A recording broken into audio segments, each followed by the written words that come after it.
امروز قراره 3 تا هوش مصنوعی تولید عکس رو با هم مقایسه کنیم و ببینیم تو هر زمینه کدوم یکی بهتره. سیدریم 5 پرو که به تازگی اومده، تقریبا یه هفته است، نانو بنانای پرو و جی پی تی ایمیج 2. اگه آماده این شروع کنیم. خب قبل از هر چیز حتما این ویدیو رو تا انتها ببینید، چون آخر ویدیو طبق معمول یه جایزه خوب براتون دارم. تقریبا یه هفته است که سیدریم 5 پرو اومده و با اینکه مدل خیلی خوبیه ولی به اندازه‌ای که باید بهش توجه نمیشه. نمیدونم چرا. حتی ورژن های قبلیش هم همینطور بود. با اینکه نتیجه خوبی بود، باز هم خیلی به چشم نمی اومد. امروز میخوایم تست کنیم ببینیم آیا واقعا تو زمینهای مختلف خوبه یا نه و در مقایسه با بقیه هوش مصنوعی ها چه ضعف هایی داره. البته امروز من قرار بود یه ویدیوی دیگه ضبط کنم ولی مطالبش آماده نبود. یه ویدیوی دیگه هم هستش که بعد از این ویدیو میاد که در رابطه با هوش مصنوعی کیمی هست، کیمی 3 که دیروز اومده و خیلی خیلی خیلی سر صدا کرده.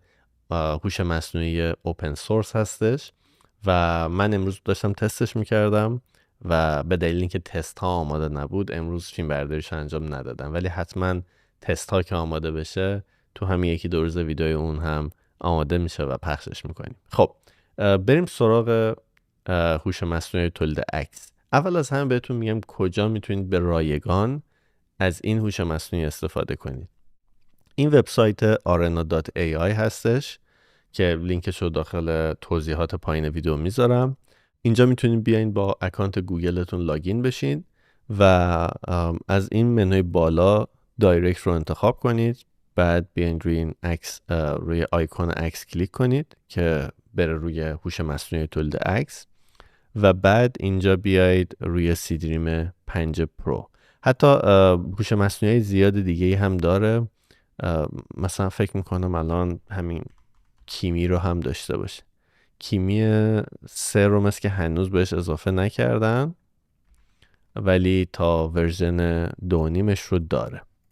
خب پس میام اینجا این آیکون عکس رو انتخاب میکنیم و بعد سیدریم 5 پرو یا از اینجا میتونید سرچ کنید که راحت تر پیداش کنید و استفاده ازش هم خیلی ساده است، ولی چون به هر حال رایگان هستش یک سقفی داره در روز که میتونید ازش استفاده کنید. ولی اگه پروژه خیلی عظیمی نداشته باشید و تعداد عکس‌ها زیاد نباشه میتونید روزانه ازش استفاده کنید و محتوای خوبی باش بسازید. مثلا من اینجا از این پرامپت استفاده کردم که یک پرامپت خیلی طولانی هم هست برای تولید این عکس. همونطور که می‌بینید هم عکس خیلی خوبی برام ساخته، هم کیفیتش خیلی خوبه و حالا داخل مثالا بهش میرسیم که مقایسه بکنیم با بقیه هوش مصنوعی. اما امروز برای این تست من از این پلتفرم استفاده نمی کنم. یه پلاگین فتوشاپی هست که خود من اینو تولیدش کردم تقریبا 9 ماه پیش و این پلاگین این اجازه رو میده که از هوش مصنوعی مختلف داخل فتوشاپ استفاده کنیم، همینجا تغییرات بدیم، همینجا عکسمون رو عوض کنیم یا عکس‌های مختلفی بسازیم که خب میتونه خیلی کار راحت کنه. تو ویدیوهای قبلی که به این پلاگین اشاره کرده بودم توی کامنت ها دیدم که خیلی پرسیده بودید که چطوری میتونید دسترسی پیدا کنید به این پلاگین. مسئله‌ای که هستش برای کسایی که داخل ایران هستن، یه چالشی که اینجا هستش اینه که خود پلاگین مسئله‌ای نیستش دسترسی بهش، من میتونم راحت در اختیارتون بذارم، اما مشکلی که هستش این پلاگین به تنهایی کار نمیکنه. این پلاگین وصل میشه به پلتفرم های دیگه که اون پلتفرم ها در واقع اون کانتنت و اون محتوا رو تولید میکنن و بعد ارسال میکنن اینجا. مثلا خود این پلاگین اگه داخل ستینگ بیایم میبینیم پلتفرم های مختلفی داره، مثل رپلیکیت، مثل فری پیک، مثل کای، مثل خود گوگل که به اینا وصل میشه. درخواستی که ما داریم رو ارسال میکنه برای اونا و از API خودمون استفاده میکنه، API اکانت خودمون. مثلا این وبسایت کای هستش، این وبسایت رپلیکیت هستش. مثلا من اینجا عکس تولید کردم و از سیدریم 5 پرو استفاده کردم و همونطور که می‌بینید 9 سنت مثلا از اکانت من اینجا کم شده. برای همین چون داخل ایران اکثر بچه‌ها دسترسی به این وبسایت‌ها ندارن، به نوعی هم نمیتونن از این پلاگین استفاده کنن. خب بریم سراغ تست هایی که اینجا داریم. اینجا من یه عالمه چیزای مختلف رو تست کردم که دیگه وقتمون اینجا گرفته نشه، سریع بریم نتایج رو ببینیم و مقایسه رو انجام بدیم. توی تست اول من میخواستم زبان انگلیسیشو بیشتر تست کنم و ما اینجا در واقع سی دریم 4.5 رو داریم که متن رو درست نوشته. دقیقا این کلمات و این حروف داخل پرامپت ما اومده بود. پرامپت هم روی صفحه براتون میذارم.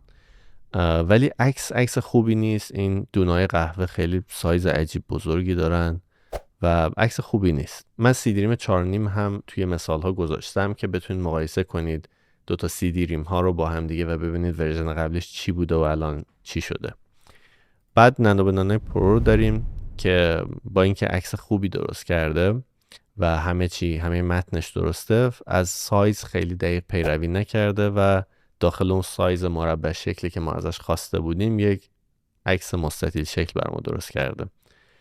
مثال بعدی جی پی تی ایمیج 2 هست که تقریبا همه چیش خوبه، عکس خوبی استفاده کرده، متنش هم درسته، حروفش هم درسته، فقط یک مقدار شلوغه. از دید دیزاین بخوایم بهش نگاه کنیم، فضای خالی کم داره، متن خیلی گنده است و تمام عکس رو گرفته.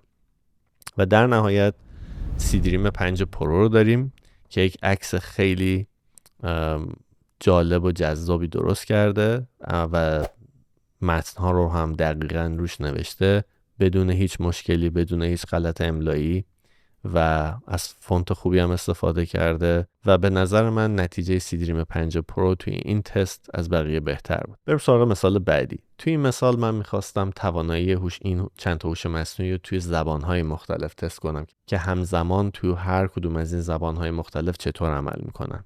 کلمه همون ولکام یا خوش آمد رو استفاده کردیم و هر کدوم این کلمات داخل پرامپت هم دقیقاً اومده. خب این نتیجه سی دریم 4.5 هستش. ولکام رو نوشته، چینیش رو هم نوشته، به زبان بعدی هم نوشته، اما زبان فارسی و عربی رو نتونسته کامل در بیاره و خب دیزاینی هم که اینجا داره خیلی خیلی ضعیفه. بعد نانو بنانای پرو رو داریم که متن ها رو درست نوشته، اما یک متن دیگه هم از خودش نوشته اضافه کرده که ما این رو نداریم، اما بد نیستش، طرحش خوبه، فونت ها خوبه و رنگ بندی هم خوبه. عکس بعدی جی پی تی ایمیج 2 هست که همه چیز رو دقیق نوشته، طرحش رو هم خیلی خوبه، یه فریم خیلی جالبی گذاشته، رنگا خیلی با هم کار میکنه خوب، حتی توی بک‌گراند اگه دقت کنین نقشه جهان رو هم گذاشته که خب جالب ترش کرده. و در نهایت سی دریم 5 پرو رو داریم که متنا رو دوباره خیلی دقیق و درست نوشته، خوش آمدید، ولکام، همه بدون هیچ غلط املایی و یک طرح خیلی زیبا و جذابم برامون گذاشته. قدرت سی دریم 5 پرو توی طراحی آثار هنری خیلی خوبه، یعنی در مقایسه حالا هرچی بریم جلوتر تو مثالای دیگه قشنگ تو اینو خودتون حسش کنید. یک حس خلاقانه و هنری تو اکثر طرحهایی که زده هستش و در مقایسه با هوش مصنوعی دیگه خب یه برتری خیلی خاص حساب میشه، مخصوصا وقتی ما میخوایم یک اثر هنری، کار هنری، یک طرح هنری داشته باشیم. بریم سراغ تست بعدی.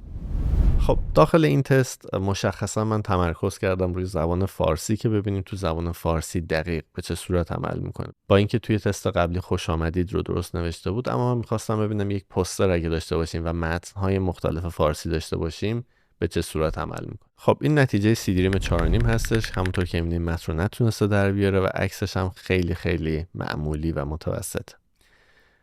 تو قسمت بعدی نانو بنانای پرو رو داریم که متن رو درست نوشته، تکست‌ها کاملا درستن، اما یک عکس خیلی شلوغه و یک دیزاین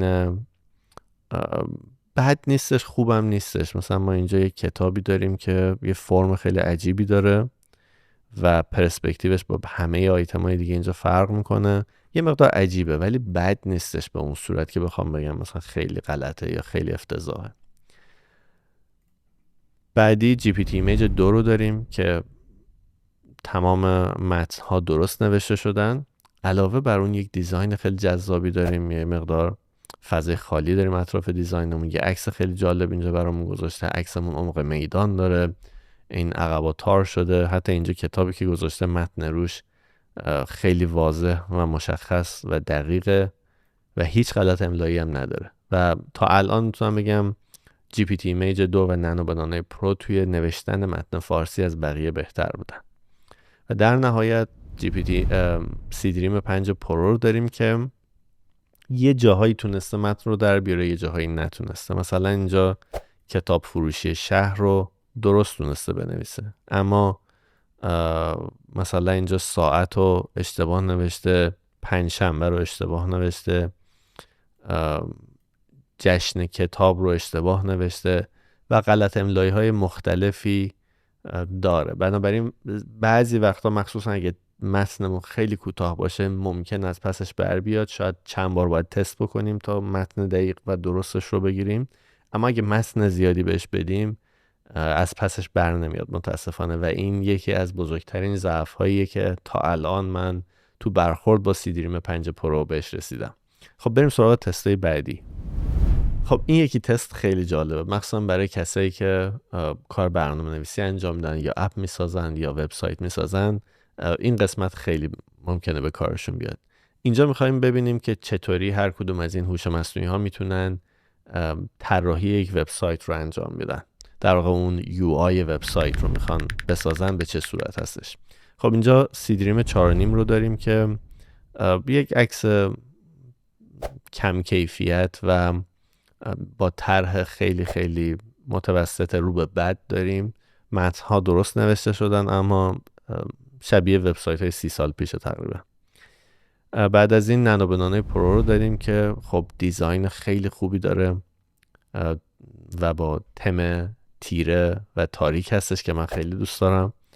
رنگمندی‌های خیلی خوبی داره اما متاسفانه یک فضای خالی بزرگ دور عکس گذاشته و عکس رو کات کرده که خب این در واقع باید با توجه به خواسته ما که عکس ما مربع هستش این رو توی اون عکس مربع قرار بده، اما توی این قسمتش فیل شده. اما طرحی که خودش زده طرح خیلی خوبیه، آیکونا خیلی خوبن، رنگا خیلی خوبن و خب خیلی چیز جالبیه. حتی اگه بخوایم کمکم بکنیم توی این زمینه یک ایده‌ای داشته باشیم میتونیم با دست بکشیم یه طرحی رو و عکس بگیریم و بعد بدیم به هر کدوم از این هوش مصنوعی‌ها و بگیم مثلا این رو برای من تبدیل به یک دیزاین UI وبسایت کن، کامل باشه، رنگمندی خوبی داشته باشه، تمش تاریک باشه یا روشن باشه و چیزی از این قبیل.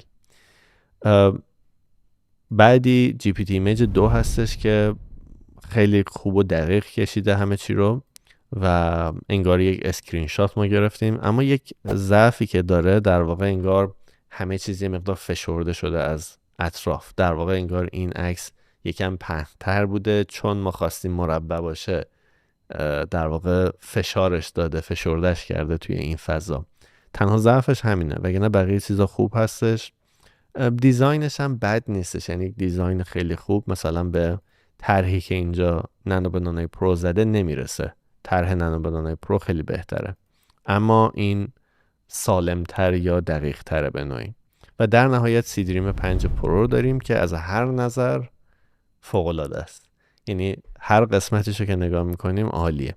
اطرافش یک فضای خالی خیلی کم گذاشته، سایز مربع رو رعایت کرده دقیقاً و اون آیتم ها رو بر مبنای این سایز مربع چیده به درستی. متن ها به درستی نوشته شدن، غلط املایی نداره، همه چی میبینید طرح‌ها خوبه، هایلایت هایی که داره، حتی آیتم هایی که این بالا گذاشته همه چیز به درستی سر جای خودشه و این خب خیلی جالبه. بنابراین اگه خواستین یه زمانی طراحی وبسایت یا طراحی اپ بکنید، اگه ایده‌ای داشتید یا حتی ایده‌ای هم نداشتید میتونید پرامپتتون رو بنویسید، اگه با یک اسکچ باشه خب خیلی جالب تر میشه ولی میتونه یک نتیجه خیلی خوب نهایی بهتون بده، ازش استفاده کنید. مثال بعدی در رابطه با آیتم های منفی داخل پرامپت هستش که ببینیم کدوم یکی از این هوش مصنوعی ها میتونه این چیزایی که ما نمیخوایم توی عکس باشه و تو پرامپت نوشتیمش اجرا کنه برای ما و اونا رو نذاره. مثلا داخل این پرامپت ما گفتیم که یک عکس از شب توکیو، خیابونای توکیو توی شب باشه که هیچ آدمی توی عکس نباشه و علامت ها و اون تابلوهایی هم که هستن متنی نداشته باشن. این نتیجه سی دریم 4.5 هستش. همونطور که این بینید هیچ آدمی توی عکس نیست، اما تابلوهایی که هستش همه متن دارن، پس این رو نتونسته اجرا کنه و توی این زمینه فیل شده. نانوبنانای پرو رو داریم اینجا که خب شهر رو کشیده، خالی هستش، هیچ آدمی توش نیست، اما تابلوهایی که هستش همه متن دار هستن. اینجا متن دارن و نه این هم نتونسته، نانوبنانای پرو هم نتونسته اون چیزی که ما رو دقیقاً میخواستیم در بیاره. بعد جی پی تی ایمیج 2 رو داریم که نه آدمی هستش و نه تابلویی که روش متن بخواد بنویسه.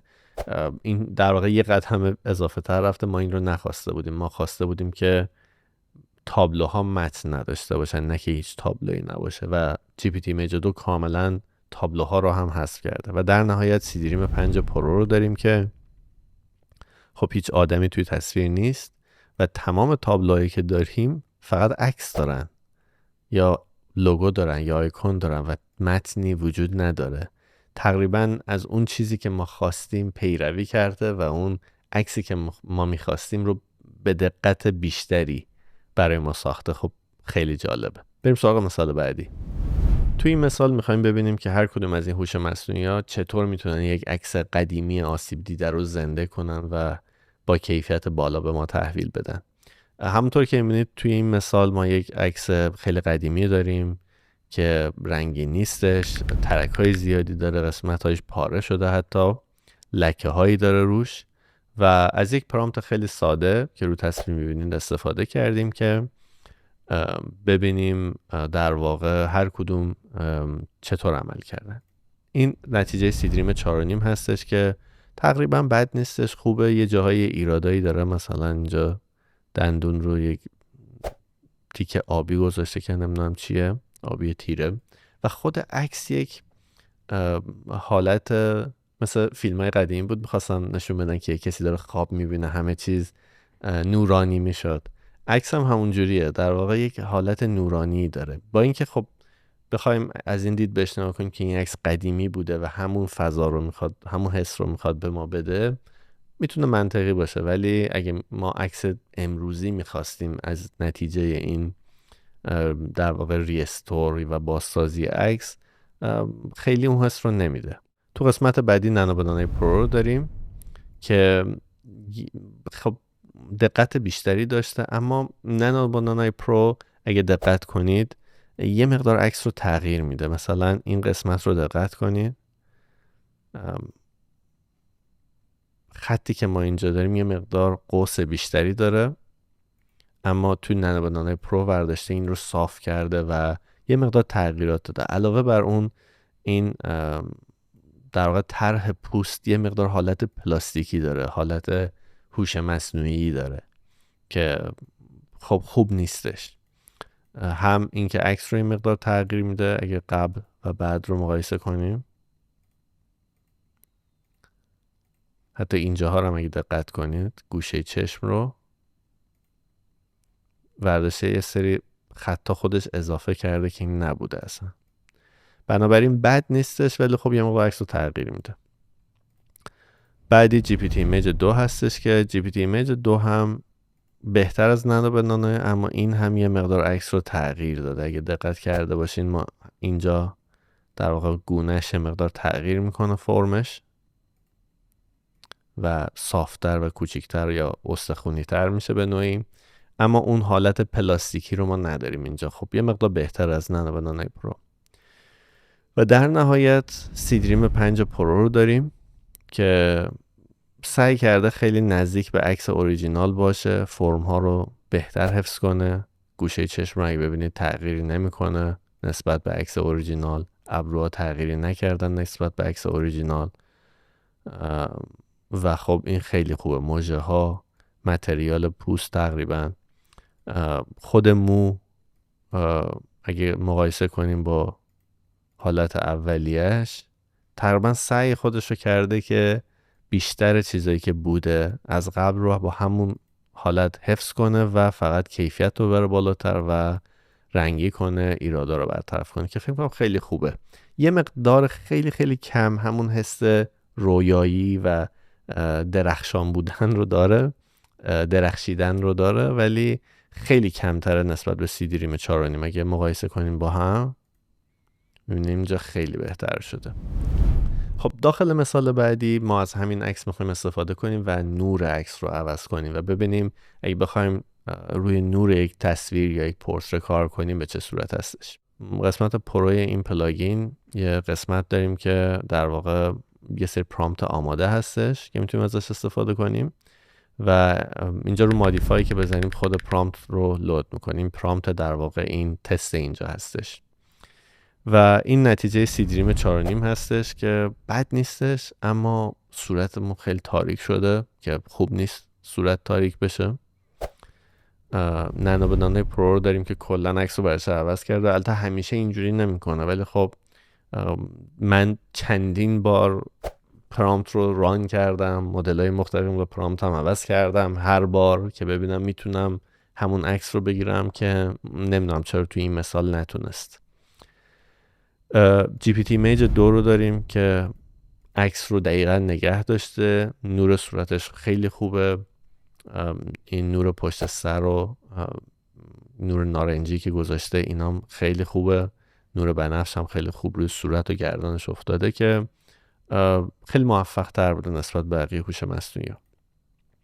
و در نهایت ما اینجا سی دریم 5 پرو رو هم داریم که از یک مدل نور دیگه استفاده که این نور پشت سر رو حذف کرده، اما باز هم نتیجه خوبیه. نور صورت تقریبا خوبه، یک خطی ما اینجا داریم از نوری که از پشت سر اومده و خیلی خوب روی صورت و گردنش افتاده و نتیجه خوبیه، نتیجه با کیفیتیه.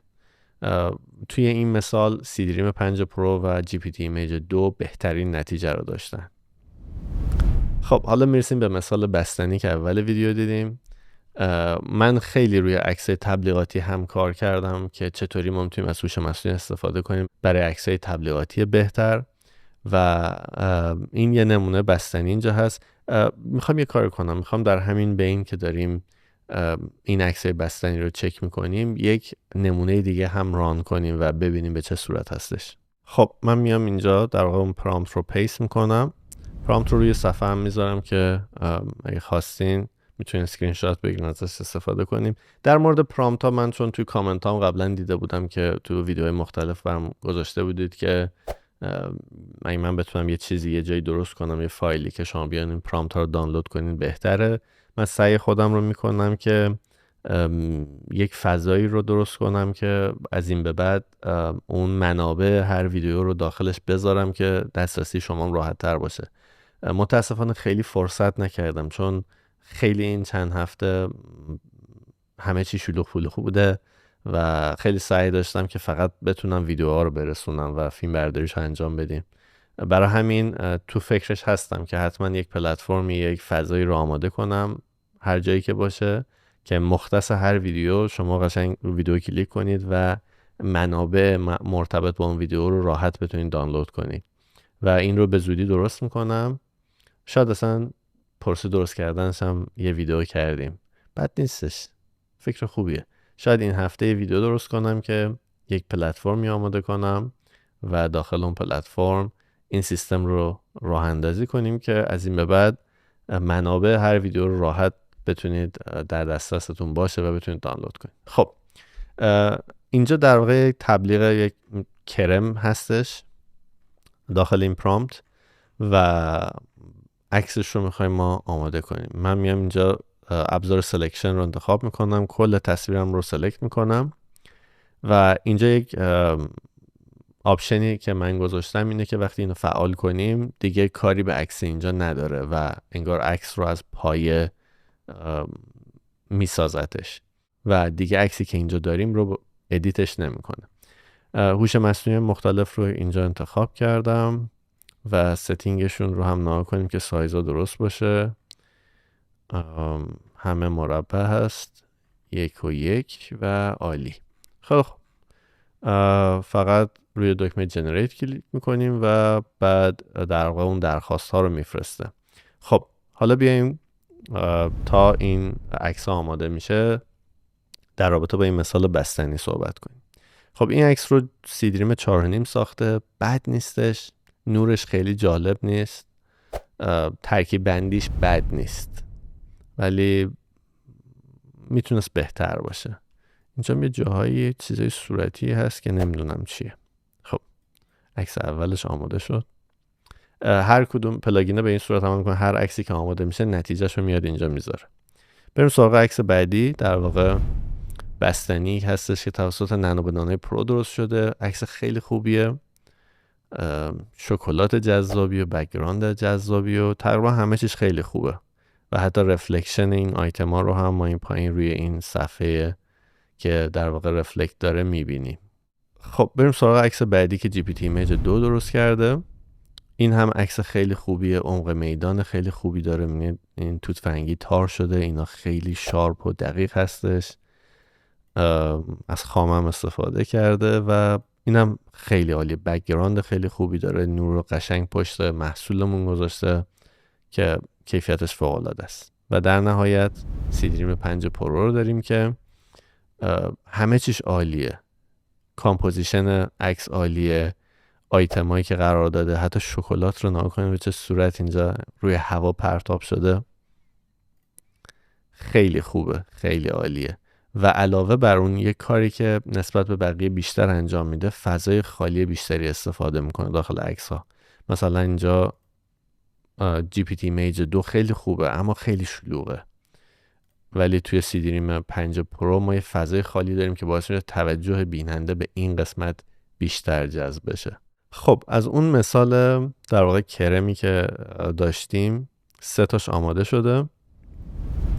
این نتیجه سی دریم 4.5 هستش که بد نیست، یه فریم عجیب غریب زشت دور تصویر گذاشته و خود محصولم حالا هستش و بد نیستش.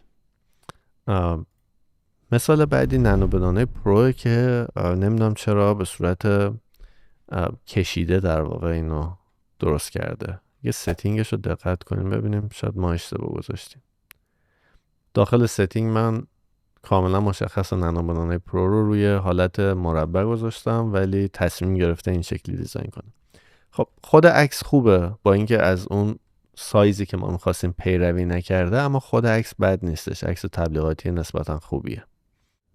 خب بریم سراغ عکس بعدی که GPT Image 2 هست که تقریبا اینم خیلی عالیه، بک‌گراند خیلی خوبی داره و محصول رو خیلی خوب قرار داده، اون کرم رو خیلی خوب به ما نشون داده و اون آیتم های مرتبط با این کرم رو خیلی دورش خوب برام گذاشته. همه چیش عالیه، فقط اون آیتم شلوغی رو داره دیگه، وگرنه همه چیش عالیه.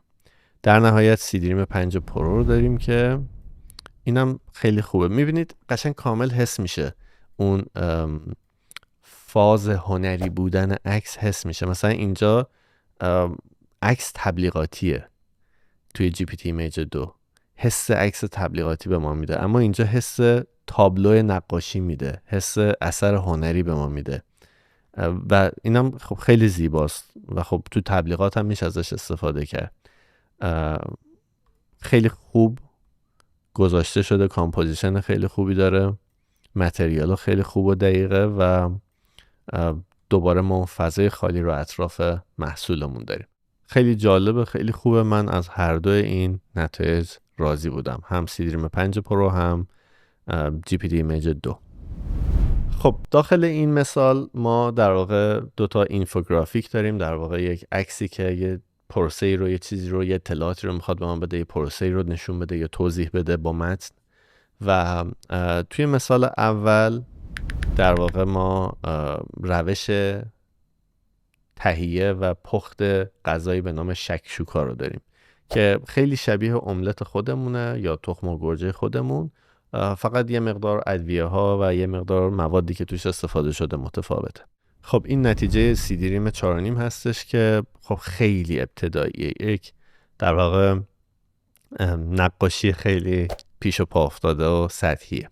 تو قسمت بعدی نانو بنانه پرو رو داریم که خب عکس خیلی بهتره، در همون راستا هم خیلی شلوغه و یک ضعفی که نانو بنانه پرو داره توی نشون دادن مسیر و فلش ها. نمیدونم چرا توی این خیلی ضعف داره. مثلا ما اینجا در واقع اون مرحله اول رو داریم، بعد این خط چینا رو اگه نگاه کنین اومده، بعد یکیش اینوری رفته تو مرحله سوم، بعد یکیش اینجوری اومده، دوباره فلش برعکس داره. یعنی اگه با چشم بخواین فلش رو دنبال کنین شما اینجا گیر میکنین تا ابد.